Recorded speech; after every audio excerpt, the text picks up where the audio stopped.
3. 순자의 사상. 전편에 이은 후편입니다. 먼저 구독과 좋아요 부탁드립니다.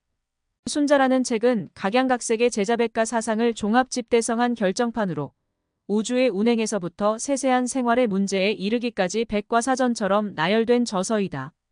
순자의 사상을 단 몇 마디로 정리하기란 쉽지 않다. 그래서 그의 주요 주장을 간략히 살펴보고자 한다. 순자는 현세의 군주를 지극히 존중함으로써 통일 중국의 왕도를 실현하고자 했으며 이를 위해 신분에 기초한 예의를 통해 사회 질서를 확립하고자 했다. 이러한 사고의 바탕에는 인위적인 노력으로 하늘을 제어하고 악한 본성을 교화하며 각종 폐단을 해소해야 한다는 사유가 깔려 있다. 한마디로 사람의 노력을 통해 예치함으로써 훌륭한 왕이 통치하는 나라를 만드는 것이었다. 국가 권력과 개인의 자유의 관계라는 문제에서 순자는 후자보다 전자를 우선했다. 사람의 사회성을 더 중시했기 때문이다. 그래서 그는 얘가 사회 질서의 안정에 어떤 기능을 하느냐에 대해 다음 두 가지를 상정했다. 하나는 신분 등급, 도덕적 성취 등 각종 질서를 분명하게 구분해주는 인위적 기능 즉 명분을 만들어주면 다른 하나는 인류로 하여금 원만하고 만족스러운 집단 생활을 할 수 있도록 해주는 역할을 형성한다. 순자의 사유의 바탕은 명분과 역할을 통한 사회 질서의 안정을 중심으로 엮여 있다. 순자 사상의 바탕을 이루는 사유체계를 요약하면 첫째, 순자의 우주관 인생관은 한마디로 자연세계가 인문세계에 의해 주재된다는 천생인성이다. 천지의 기운으로 세상 만물이 생겨났으니 이들을 조화롭게 꾸미고 성취시키는 것은 사람 즉 성인의 일이다. 이는 천도인 위의 조화로 이 세계가 이루어졌으며 예의라는 인간의 힘이 개입되었을 때 하늘은 제 역할을 다할 수 있다는 당시로서는 매우 진보적인 사고다. 순자는 하늘과 인간을 완전히 나누어 생각하면서 하늘을 그저 불변하는 자연체로만 파악한다. 인간 세상의 칠화는 하늘 때문이 아니라 인위에서 비롯되는 것이므로 사람이 스스로 모든 책임을 져야 한다는 것이다. 하늘은 잘 이용해서 인간 생활을 살찌우면 그뿐이니 두려워할 필요가 없고 또 사람이 억지로 하늘의 역할을 대신하려 들어서도 안 된다고 한다. 이것의 초점은 인위를 강조하는 데 있었다.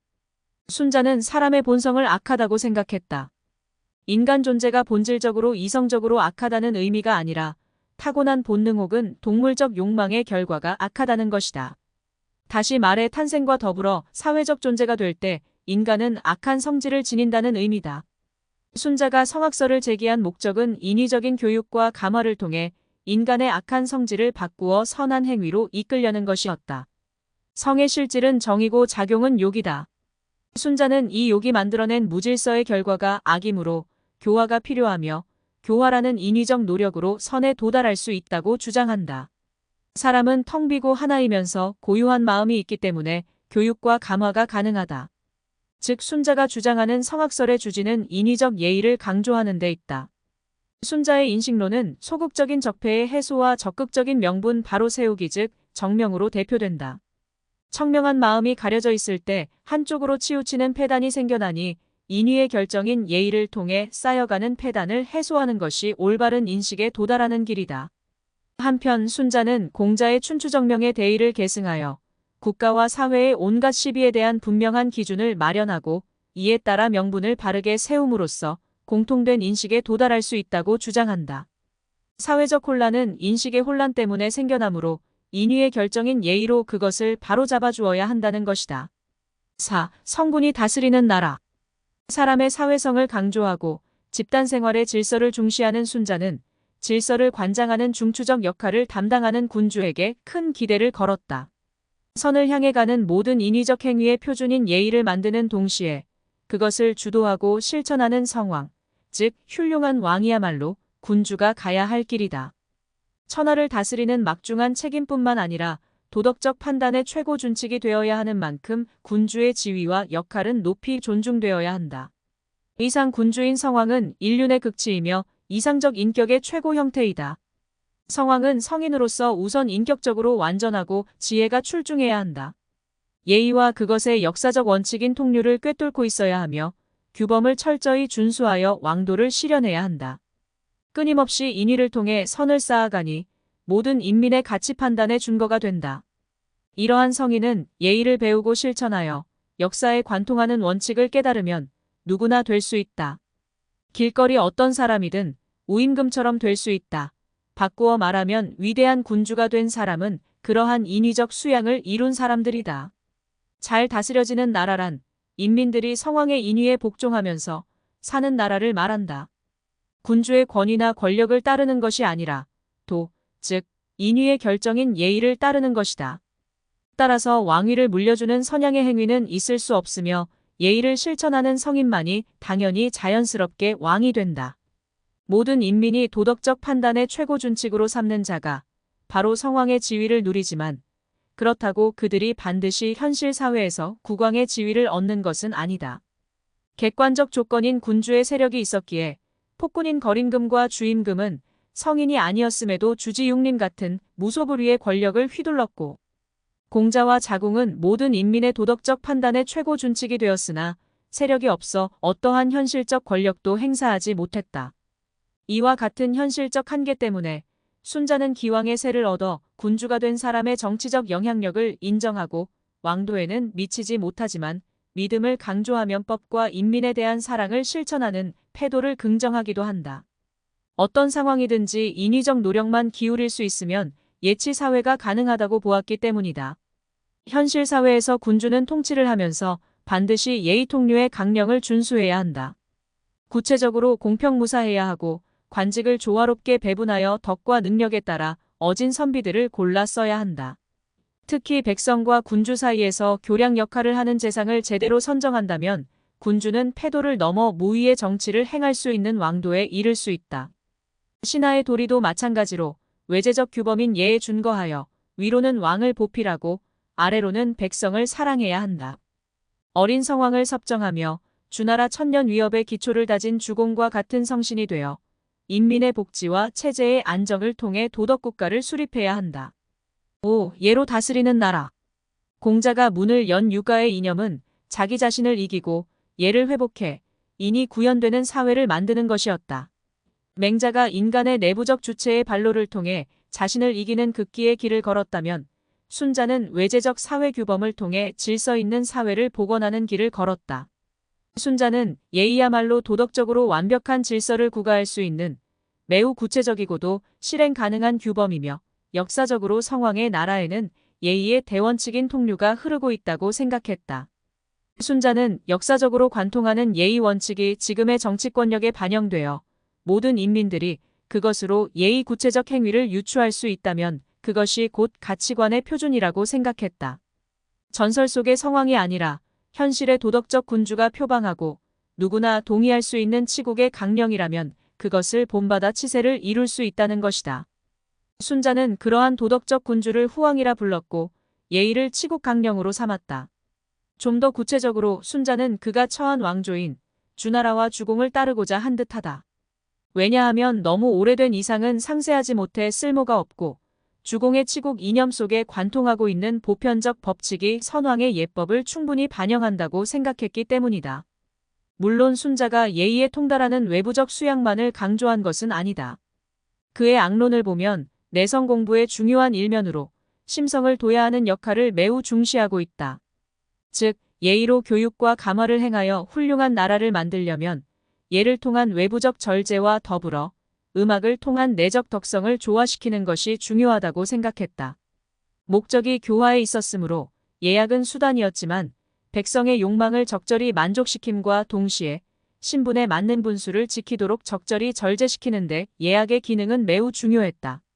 절제를 통한 만족이 순자가 주장하는 예의 양육 기능이며 만족을 위해 절제함이 예의 분별 기능이다. 교화를 통한 질서의 확립이라는 정치적 목적에서 가장 중요한 역할을 하는 것은 역시 사람이다. 그래서 순자가 말하는 예의치국의 핵심은 항상 다스리는 사람에게 모아진다. 어떤 통치 이념이나 법제가 있느냐보다는 어떤 사람이 그 원칙을 사용하느냐가 중요하다는 것이다. 사람을 중시하는 인문주의자라는 점에서 순자는 분명히 유가 사상가였다. 하지만 실제하는 군주들이 도덕적이지 못할 때는 어떻게 할 것인가?